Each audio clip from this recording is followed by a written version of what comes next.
Okay, so we're here on site now, and as you can see, I've got my green bandana to indicate that I am out of game, and so that means that the player character should be ignoring me. It's not very stylish, but it serves its purpose, which is to just differentiate between who is in-game playing as their character and who is out of game doing other things that need to be ignored by the player characters.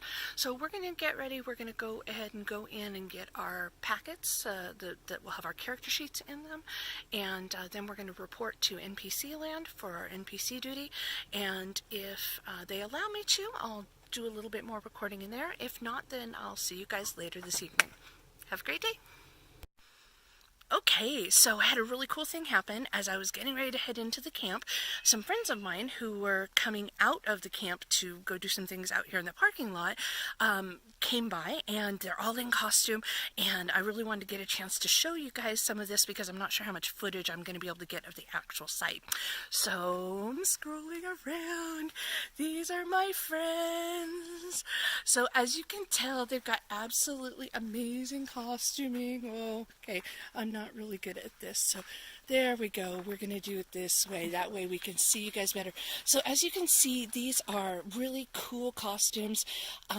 This is 13, who plays a Baywalker. They're a very smart strain that is from the East Coast. And this is Fenris, who is a Lescarian? Yes, Lescarian, sorry.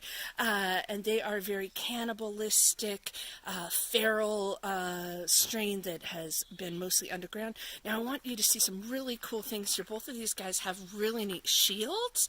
Can you guys show me your shields? Okay, so you can see that 13's looks like a car door, and Fenris's looks more like a stereotypical round shield. But the thing that's really cool about these is they're super light. This car door shield is like, what, maybe 1.5 pounds or so, 2 pounds, and the round shield is probably even lighter.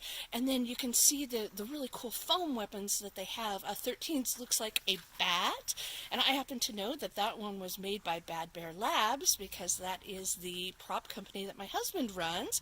So that is very familiar craftsmanship to me.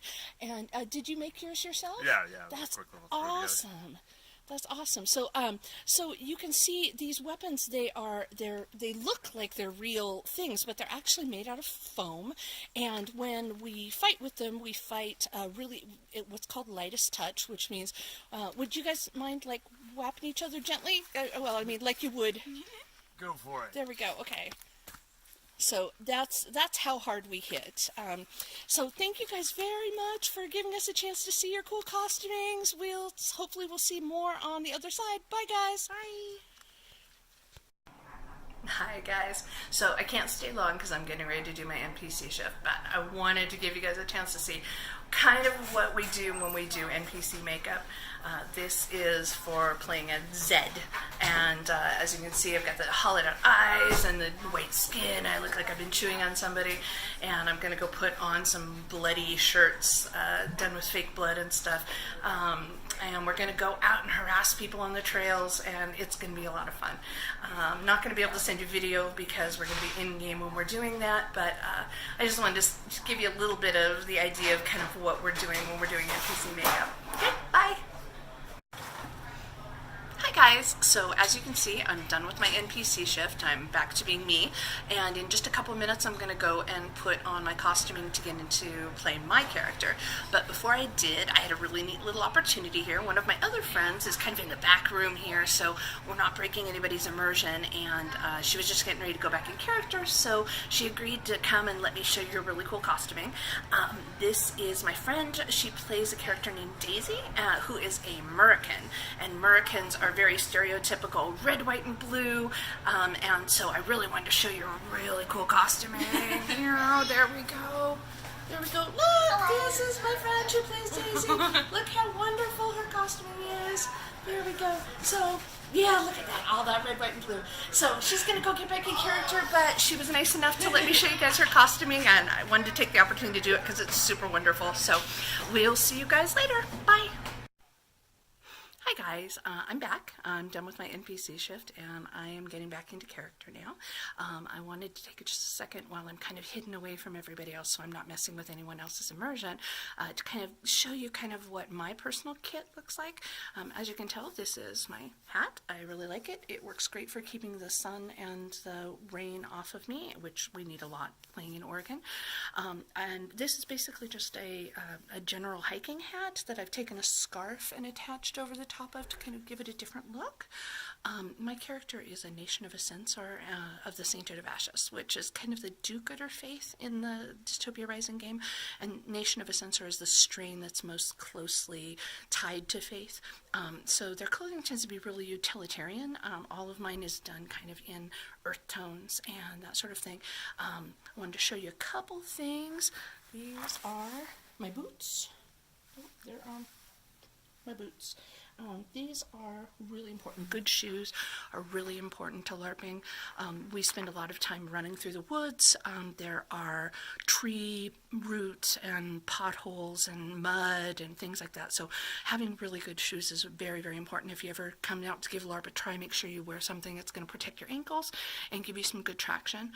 These are actually ropers, which is a particular kind of cowboy boot, but they lace up, and I got them at Goodwill for like $14.99, which is an amazing deal.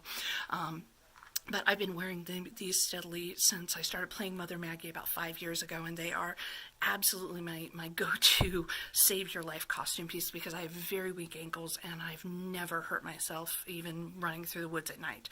The other thing that is really useful, these are my knee pads, and I've decorated, you can see they're just a standard pair of knee pads that I've put a piece of leather over the top of and then decorated with a religious icon from my character's faith. And these are really useful because they've saved my knees so many times. If you do trip, not shattering your knee bone on rocks and things like that is really, really useful. And then this is my armor, and I made this armor out of a women's trench coat that I removed the sleeves from. And let me see if I can display this a little bit better. Not think this out real well. So this is, as you can see, it's like a woman's trench coat that I removed the sleeves of and sewed some fake fur around the armholes. And then I've decorated it with the various and sundry in-game patches that were gifts from people. This was a gift from an American. This is a gift from the Helena tribe. This is a gift from a friend of mine who is a Lascarian that named me as part of his family. This is a sainthood, tiny little lantern. This was another gift from another sainthood friend of mine. It's a little cross. This is a little fish badge that was gifted to me by a friend who is a saltwise, which are kind of the amphibious strain. And anyway, all of the patches and stuff on here. This one is actually, let's see. This one is actually my family patch. It's a soup bowl with steam rising from it. So these are all things that have a really big in-character significance to Maggie, my character, and she wears them on her armor. Armor in Dystopia Rising is it's representative armor, so it doesn't actually have to stop a sword hit or because we do lightest touch, which is really important. But it does have to look like it does. So in order to represent that, what I did is I took in between the lining and the outer layer of my armor, I took pieces of pickle barrel that are about the size of a playing card, and I riveted them into. Here you can see they're riveted into between the outer layer and the inner liner. So I riveted those in there so that they represent armor of the right level, but you don't have to worry about like having stuff that actually will take a blow because we're all doing lightest touch, so you shouldn't be getting hit hard anyway. So anyway, I am about ready to go back in character, and I'm really excited about it. Unfortunately, it means I'm going to have to leave you guys for a while, but I'll try and pick this back up when we are done with game and give you a little recap about fun things that happened at game. And thanks for coming along with me, and thanks for putting up with my really shaky camera. Take care. Bye. Hi guys, so game is done for me. We're taking off and calling it an early night. We're partaking of the important LARP after game ritual of getting pizza. And I just want to thank you all for coming along with me on this fun little trip. I'm sorry I didn't get to show you more of the actual in-game stuff. Maybe I'll be able to get some permission to do some video recording actually during the game session next time. But anyway, this was a little snippet of me at LARP, so thanks for coming along with me. Bye. Hi guys, Jess here. Thanks for taking time to watch the second half of our LARP Adventure video, including our excursion out to Dystopia Rising, Washington. Be sure to check out down below where I'm including links so you can find the Dystopia Rising branch closest to you, as well as some links to other LARPs that I've either heard about that sound really fun that might be in your area, or ones that I've attended myself.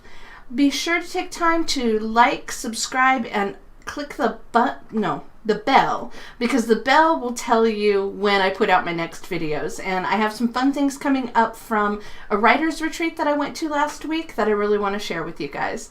Thanks for watching, and we'll talk to you soon.